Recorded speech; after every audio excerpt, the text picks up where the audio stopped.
अनेक जण स्वामी समर्थांचे भक्त आहेत, तर जीवनाचे सार आपल्या आयुष्यात वापरल्यास पती पत्नींचे जीवन नक्कीच सुखाचे होऊ शकते।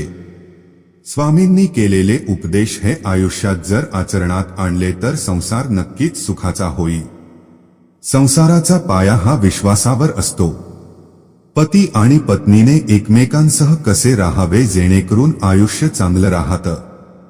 स्वामी समर्थ नेहमी सांगतात, कर्म करत राहायचे, त्याचे फळ कधी ना कधीतरी मिळतेच। कितीही संकट आलं तरीही एकमेकांचा आधार पती पत्नींना असतो। जीवनाचे सार समजून संसार करायचा हेच नेहमी स्वामींनी सांगितले आहे। भिवू नकोस, मी तुझ्या पाठीशी आहे म्हणत सदैव साथ देणाऱ्या स्वामींचे कोणते उपदेश तुम्ही संसारात वापरावे जाणून घ्या। संसारात पती आणि पत्नी हे एकसमान असतात। संसाराचा गाडा नीट सावरायचा असेल तर दोघांकडेही अहंकार आणि मीपणा असून चालत नाही। स्वामी नेहमी सांगतात, मीपणा दूर ठेवा आणि विश्वास आपल्या पदरी जपा तर कधीच अपयश येणार नाही। दोघांनी एकमेकांवर विश्वास ठेवला, अहंकार जपला नाही तर नक्कीच संसार सुखाचा होईल। संसार म्हटलं की सर्व काही आपल्याला हवं असं चालत नाही। कधी पतीने पत्नीसाठी तर कधी पत्नीने पतीसाठी त्याग करणे गरजेचे आहे। यामधून केवळ आत्मानंद अथवा आनंदच प्राप्त होतो।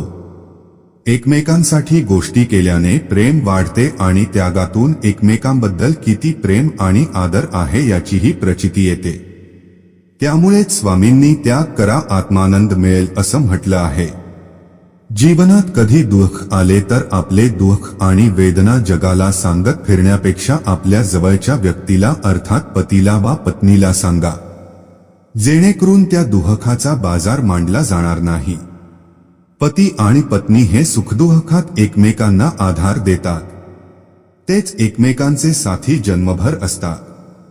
त्यामुळे एखाद्या दुःखातून बाहेर पडण्यासाठी त्यांनाच आधार असतो। लोकांना दुःख कळल्यास त्याचा बाव होण्यास वेळ लागत नाही असंही स्वामींनी सांगत संसाराचे सार सांगितले आहे। साराच्या रहाटगाडग्यात अडचणी या येतच राहणार, पण स्वामी सांगतात तसं पती पत्नीने आपल्या गाठीशी हे वाक्य बांधून घ्यावे। अडचणी या आयुष्यात नव्हे तर मनात असतात, त्यावर ज्या दिवशी विजय मिळवाल त्या दिवशी मार्ग आपोआप निघेल। जोपर्यंत पती पत्नी आत्मविश्वासाने, प्रेमाने आणि आदराने एकत्र राहतील, कोणत्याही अडचणीतून मार्ग काढत सुखाचा संसार करू शकतील।